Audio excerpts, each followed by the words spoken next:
The vast Montana sky, an endless sheet of iron gray, seemed to press down upon the earth, making the world feel small and silent.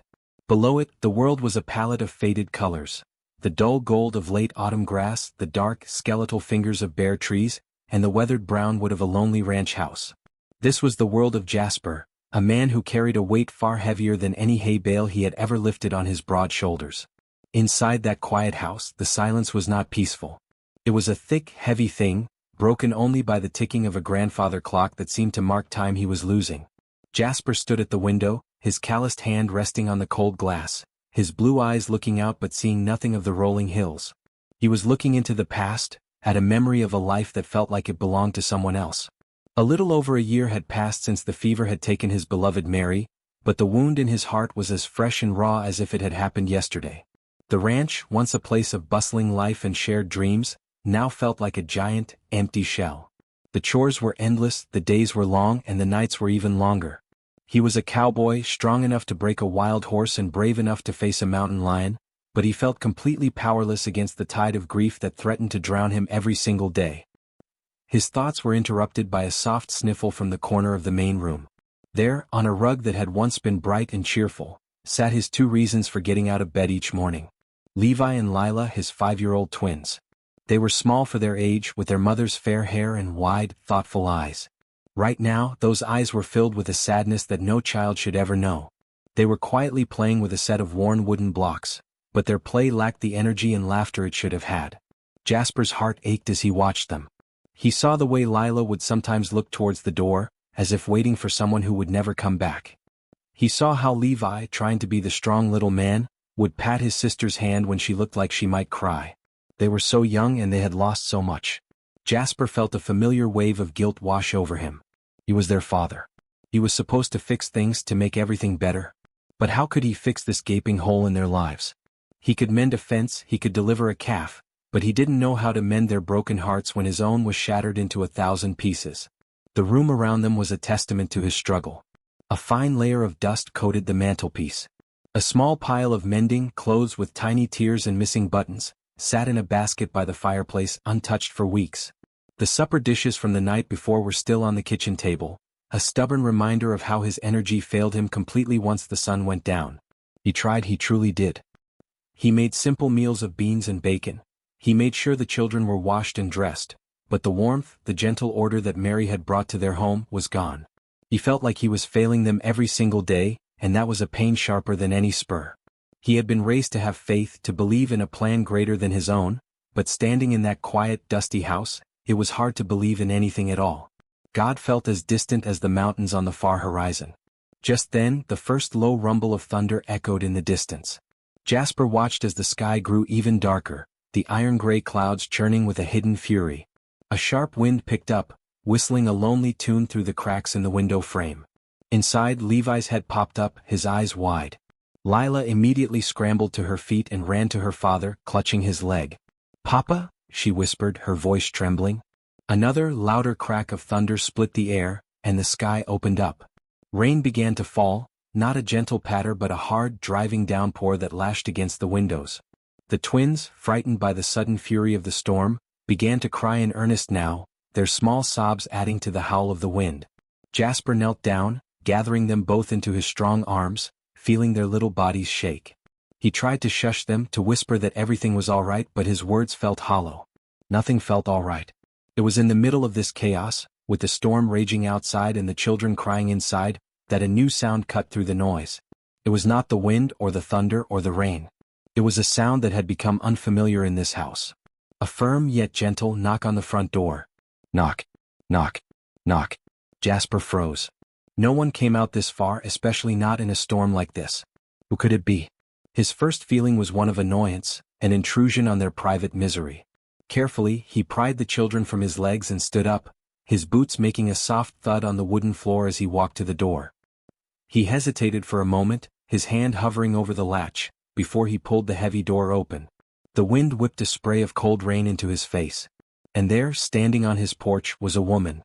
She was wrapped in a dark, dripping wet cloak, the hood pulled up against the weather. In her hands she held not an umbrella, but a cloth-covered bundle, which she held protectively close to her chest. "Good afternoon," she said, her voice calm and clear, somehow cutting through the storm's noise. "I am so sorry to bother you. My name is Iris. My wagon had lost a wheel just down the road a piece. I saw your chimney smoke and hoped I might find shelter until this passes." As she spoke, she carefully pulled back the cloth from the bundle. Inside was a loaf of bread, its crust a perfect golden brown. A faint wisp of steam rose from it into the cold, damp air, and the most wonderful warm, yeasty smell drifted towards Jasper. It was a smell that spoke of home, of warmth, of a kitchen that was loved and cared for. It was a smell his children hadn't experienced in a very, very long time. He just stood there, staring at this unexpected visitor and her simple, impossible gift, completely at a loss for words. The door had closed, but the strange new presence of the woman named Iris seemed to fill the entire main room of the ranch house. Jasper stood rooted to the spot, his hand still on the heavy door latch, the drumming of the rain the only sound for a long moment.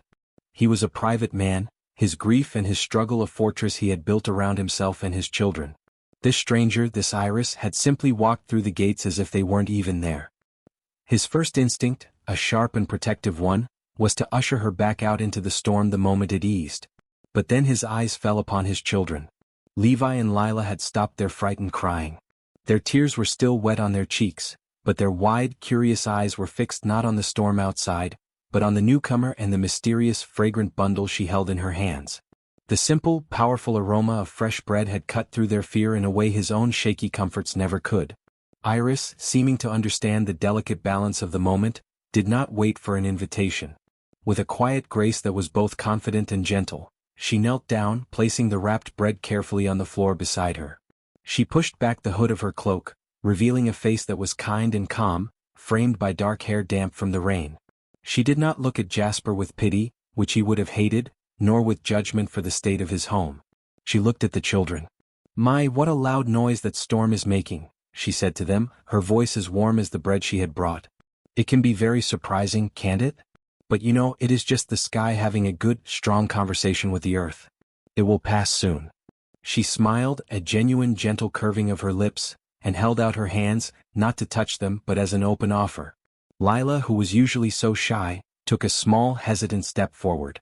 Jasper found his voice, though it came out gruffer than he intended.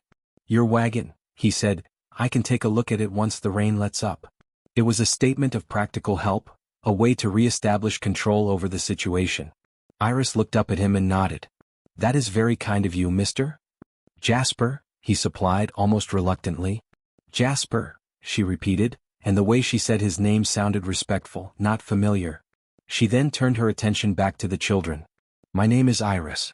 And what are your names?" Levi, emboldened by his sister's bravery, whispered, "I'm Levi. This is Lila."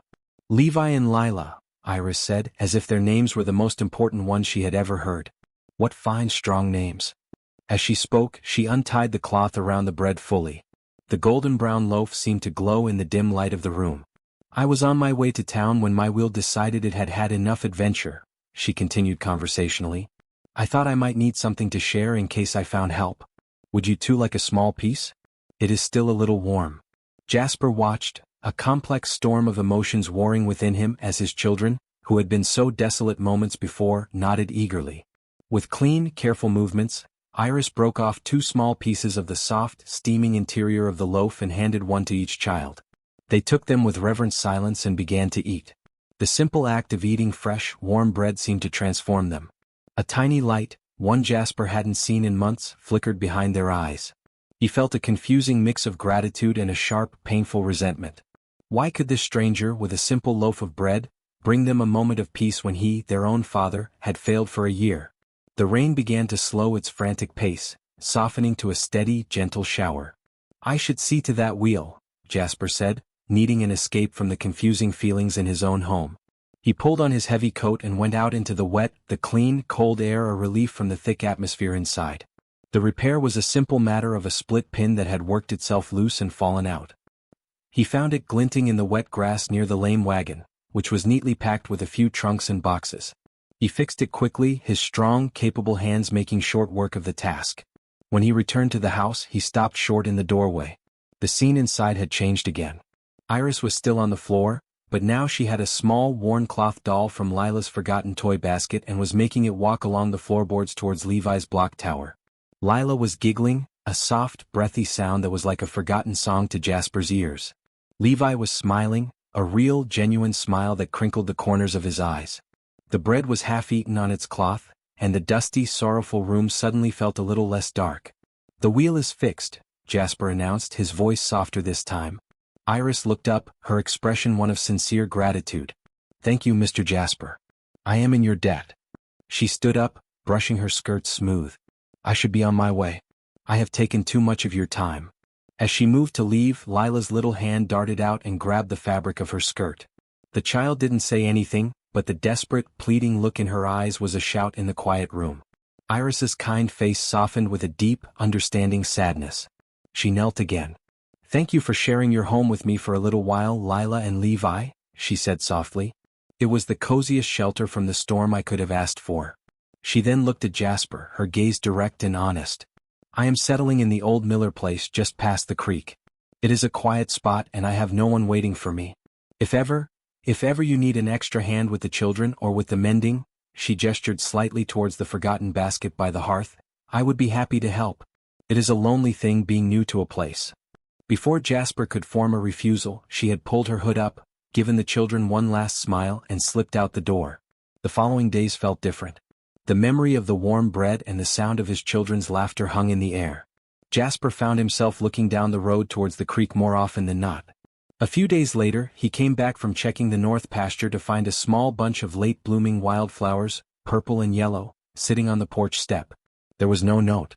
Levi and Lila treasured them, putting them in a jar of water in the center of their rough-hewn table.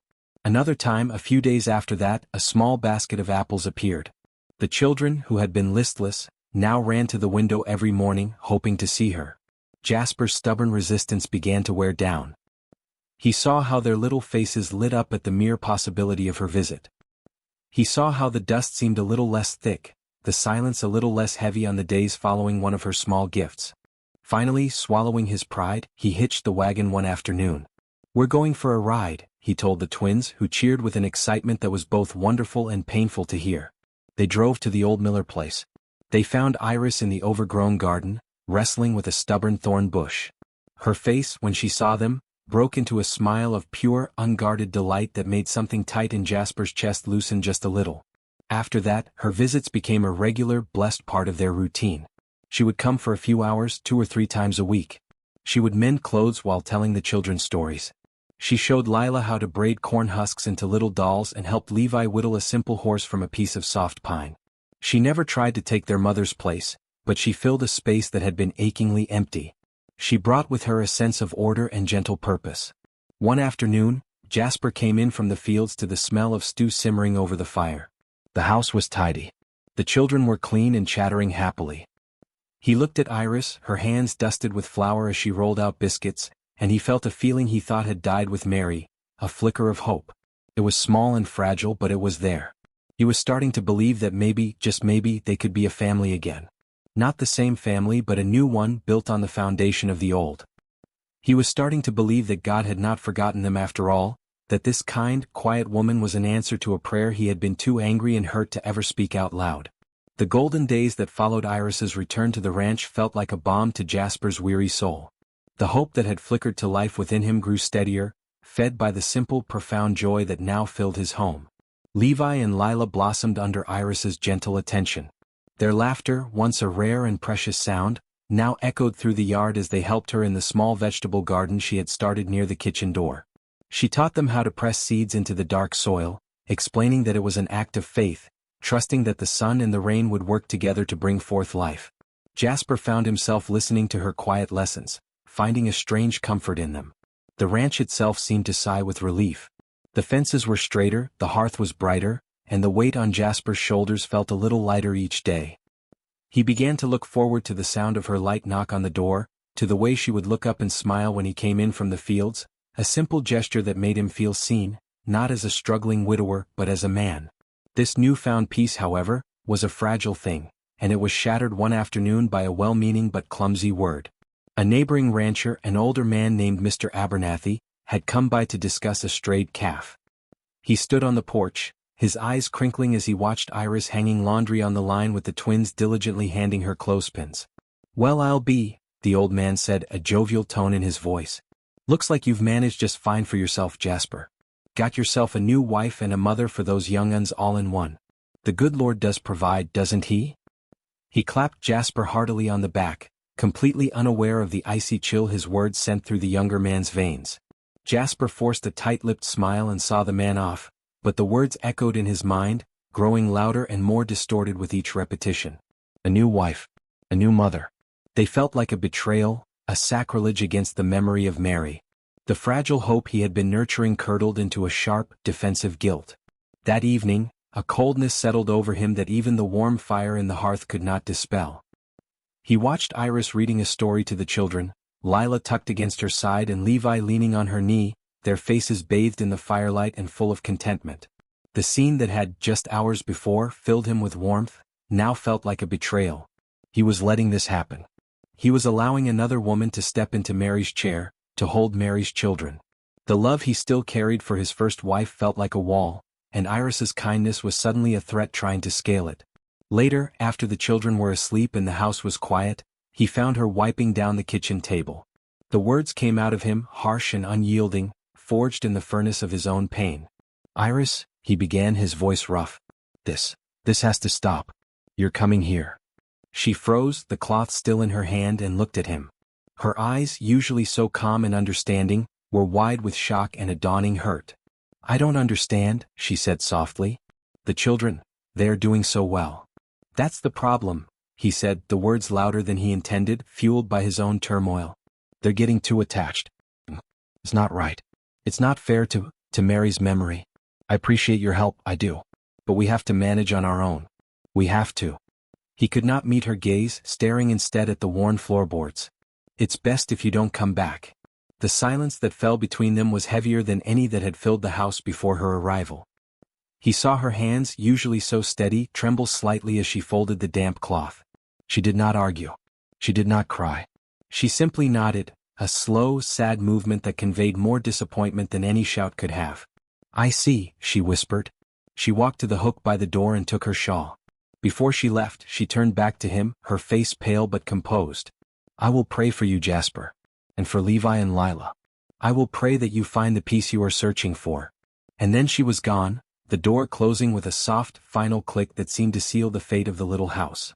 The next morning, the emptiness was a physical presence. Levi and Lila, upon realizing Iris was not coming, were inconsolable. Their questions were small, sharp daggers to Jasper's heart. "When is Miss Iris coming back?" Lila would ask, her lip trembling. "Did we do something bad?" Levi inquired, his small face crumpled in confusion. Jasper tried to fill the void, to be both father and mother, but his efforts felt clumsy and hollow. He told them stories, but they weren't told with her gentle inflections. He tried to bake the biscuit she had made, but they came out hard and flat. The dust slowly returned to the mantelpiece. The mending basket filled up once more. The hope that had once flickered was now utterly extinguished, leaving behind a colder, deeper darkness than before.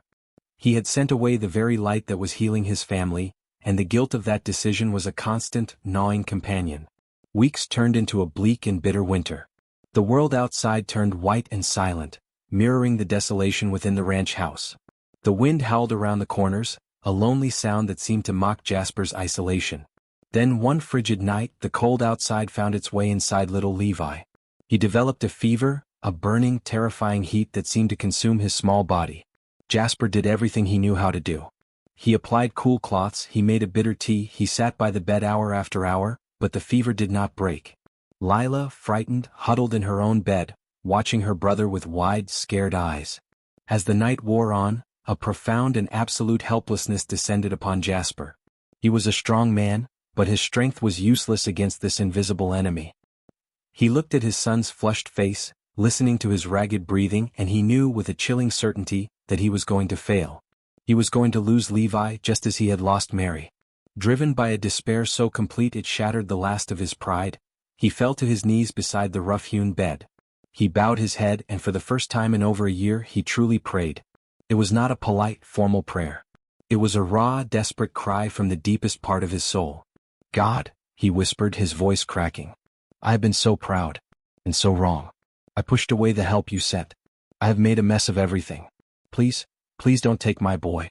I can't lose him too. Forgive me. Show me what to do. Give me another chance. Please. He stayed there on his knees, his face in his hands, until the first gray light of dawn began to seep through the frost-covered window. As the room grew lighter, he felt a strange, quiet calm settle over him. It was then that he placed a hand on Levi's brow. The fierce, dreadful heat was gone. The boy's breathing was even and deep. The crisis had passed. A single hot tear traced a path through the grime on Jasper's cheek. It was not just the breaking of the fever, it was the breaking of the ice around his own heart. He had been heard. In the quiet of that winter morning, Jasper knew what he had to do. He had to find Iris. The silence in the ranch house after Levi's fever broke was different from the silence that had plagued it for months. This silence was not empty, it was full. It was filled with the profound relief of a prayer answered, the soft, steady rhythm of his son's peaceful breathing, and the crushing weight of his own regret, which now felt less like a punishment and more like a lesson. As he tucked the blanket securely around Levi and smoothed Lila's hair as she slept, a new resolve, hard and clear as diamond, formed within him. The path ahead was suddenly simple, though the thought of walking it made his hands tremble. He had to find Iris. He had to beg for a forgiveness he knew he did not deserve. The winter sun was a pale, cold coin in a steel-gray sky as Jasper hitched the horses to the wagon. He bundled the children in every blanket he could find, their small faces peering out from the layers, confused but trusting. Lila, still half asleep, asked, "Papa, where are we going?" His voice was husky with emotion as he answered, "We're going to try and fix a very big mistake I made." The journey into town felt longer than ever before. The bare branches of the trees seemed to point accusing fingers at him, and the frozen ruts in the road jolted the wagon with every turn of the wheel. He rehearsed what he would say 100 times in his head, but every sentence sounded foolish and weak. How could mere words possibly bridge the chasm he had created with his own pride and fear? When the small cluster of town buildings came into view, his heart began to pound a frantic rhythm against his ribs. He drove straight to the general store, the most likely place she would be. Handing the reins to a wide-eyed Levi with a firm instruction to stay put, he took a deep, shuddering breath and pushed the door open. The bell above it jingled, a sound he usually barely noticed, but now it felt like a trumpet announcing his arrival. And there she was. Iris was standing by a bolt of calico fabric, her back to him, speaking quietly with the storekeeper's wife. Just the sight of her, the familiar way she held herself, sent a fresh wave of shame and longing through him. He stood frozen just inside the door, his courage failing him. But then she turned. Perhaps she had felt his gaze, or perhaps it was the sudden stillness in the room. Her eyes met his, and for a moment, he saw the flash of hurt he had put there, raw and undisguised. Then just as quickly her expression settled into a calm, unreadable mask. It was worse than anger. It was a quiet acceptance of the pain he had caused. "Iris," he said, his voice barely a whisper. He took a step forward, his work-roughened hands fumbling with the brim of the hat he clutched. I need to speak with you. Please." She glanced at the storekeeper's wife, who discreetly moved away, and then gave a single, slow nod. He led her outside, away from the curious ears of the town, stopping near the wagon where the children watched, silent and solemn. The words he had practiced so carefully deserted him completely. All that was left was the stark, unvarnished truth. "I was wrong," he began, his gaze fixed on the frozen ground at their feet. "What I said to you, sending you away, it was the most foolish, prideful thing I have ever done in my life." He forced himself to look up and meet her eyes, which were now glistening with unshed tears. "I was so scared, Iris. Scared of forgetting Mary. Scared of letting someone else into my heart, and into the hearts of my children. I thought I was being loyal, but I was just being a coward." He gestured weakly towards the wagon. "Levi took sick. A real bad fever. And last night I thought I was going to lose him. And I realized I had already thrown away the best thing that has happened to us since we lost his mother. I threw away your kindness. Your goodness." He took another step closer, his voice dropping, thick with emotion. "I don't expect you to forgive me. I don't deserve it. But I am begging you for a second chance. Not just for the children, though they need you more than you can know. They ask for you every single day. But for me, I need you, Iris. My heart, it has room. It has room for the love I will always carry for Mary, and it has a new, desperate room for you. You brought the light back into our lives, and I was a fool to ever tell it to go away." He finally fell silent, his chest heaving, having laid his entire broken world at her feet, waiting for her judgment. Iris did not speak for a long time. She looked from his anguished face to the children in the wagon, their little noses red from the cold, their eyes full of a hopeful, fearful longing. She saw the raw honesty in Jasper's confession, the complete shattering of his pride. She had prayed for this, for his heart to be softened, but seeing the reality of his pain was a profound and moving thing. A single tear escaped and traced a path down her cheek. "Jasper," she said softly, her voice steady despite the tear. "I will not pretend your words did not hurt me deeply. They did. But I also saw the struggle in your heart from the very first day I knocked on your door. I have been praying for you every day since I left." She took a small step forward, closing the distance between them.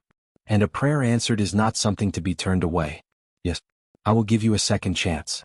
The relief that washed over Jasper was so powerful it nearly brought him to his knees. A sob, half laugh, half cry escaped his lips.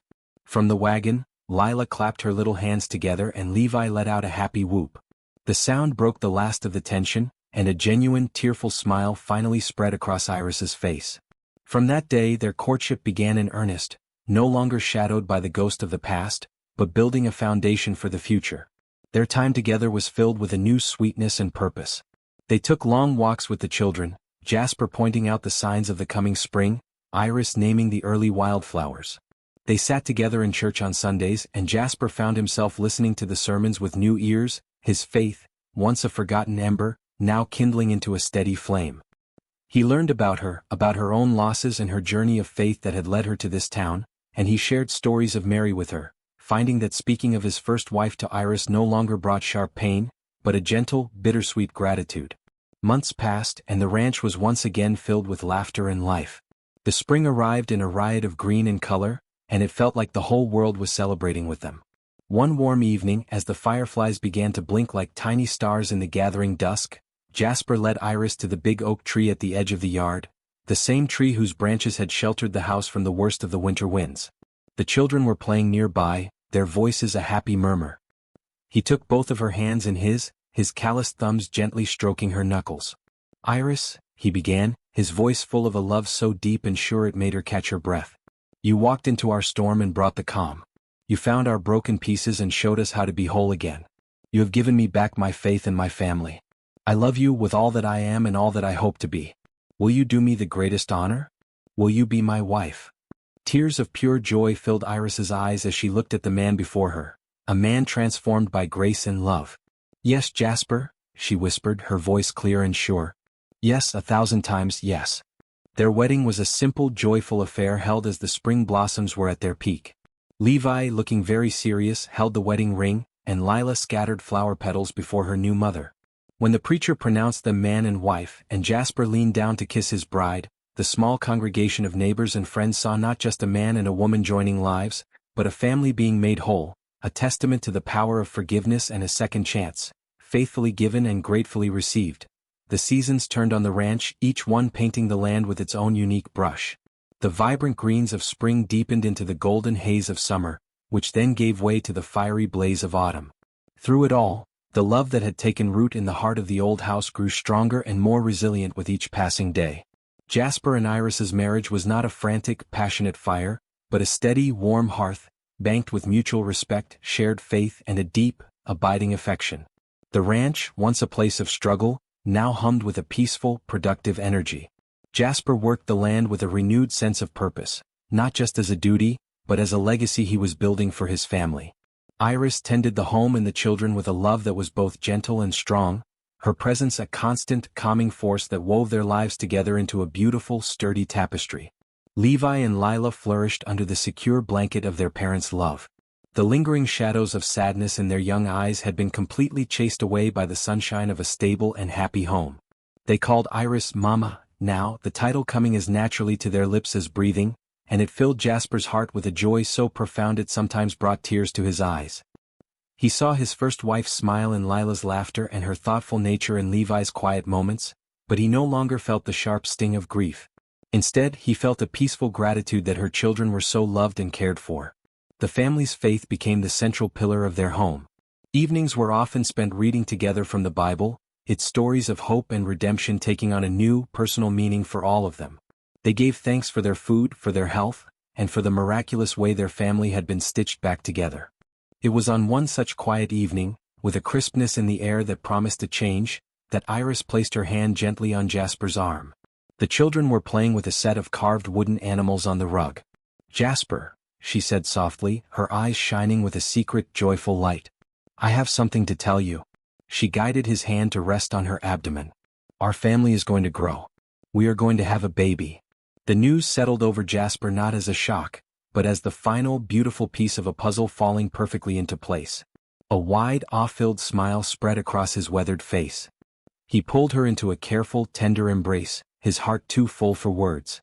When he found his voice, it was thick with emotion. "A baby," he whispered as if it were the most sacred word in the world. "A new blessing." They told Levi and Lila the next morning. The children's reaction was one of pure, uncontainable delight. Lila immediately began chattering about helping to care for the baby, while Levi, with a newfound sense of importance, promised to teach it how to fish and ride a pony. The months of waiting were a time of happy anticipation. Iris glowed with health and happiness, and Jasper fussed over her, making sure she rested and never lifting anything heavier than a basket of mending. The entire ranch seemed to be holding its breath, waiting for the new life that was about to join them. The winter passed, and as the first brave crocuses pushed through the thawing earth, signaling the return of spring, the time came. One night, the midwife was sent for, and after hours of patient waiting filled with prayer and quiet hope, the sound of a new strong cry filled the house. The midwife emerged from the bedroom, her face wreathed in smiles. "You have a daughter, Jasper," she said. "A beautiful, healthy daughter. You can come in and meet her." Jasper walked into the room, his steps quiet and reverent. Iris was propped up on the pillows, looking tired but radiant, a tiny swaddled bundle in her arms. She looked up at him, her love for him shining in her eyes. "Meet your daughter," she whispered. Jasper knelt beside the bed, his large, rough hand trembling as he reached out to gently stroke the baby's soft cheek. She had a fuzz of dark hair and perfect, tiny features. He looked from the baby to Iris, his heart swelling with a love so immense it felt like it could lift the roof right off the house. "She's perfect," he breathed. "What shall we call her?" Iris smiled, her gaze drifting to the window where the first light of dawn was beginning to paint the sky. "I was thinking," she said softly, "about our journey. About the long winter of our hearts and how the spring finally came. I was thinking about the feeling I had when you asked me for a second chance, and the feeling I have now, holding this precious gift. I think we should call her Hope." The name hung in the air, perfect and true. Jasper felt a lump form in his throat. "Hope," he repeated, the word a prayer and a promise all at once. "Welcome to the family, little Hope." Later, Levi and Lila were allowed to tiptoe into the room, their eyes wide with wonder. They crowded around the bed, peering at the tiny sleeping face of their new sister. "This is Hope," Iris told them gently. "Your new sister." Lila reached out a single careful finger to touch the baby's hand, and when Hope's tiny fingers curled reflexively around hers, Lila's face lit up with a joy that was breathtaking to behold. Levi stood guard, his chest puffed out with pride, already the protective big brother. Jasper put his arm around Iris, pulling her close, and they looked at their children, Levi, Lila, and now baby Hope. It was a picture of a family restored, a love tested and made stronger, a future built on the solid rock of faith and forgiveness. They had walked through the valley of shadows and had emerged into the sunlight, their hands joined, their hearts full, ready for all the blessings their forever after would hold. If this story of a love that was lost and then found through faith and a second chance touched your heart, we have many more tales of hope, redemption, and family waiting for you. To be notified whenever we share a new story, remember to subscribe. Your support helps us continue to create these narratives that remind us of the power of kindness and the strength found in believing. Thank you for reading, and may your own life be filled with hope.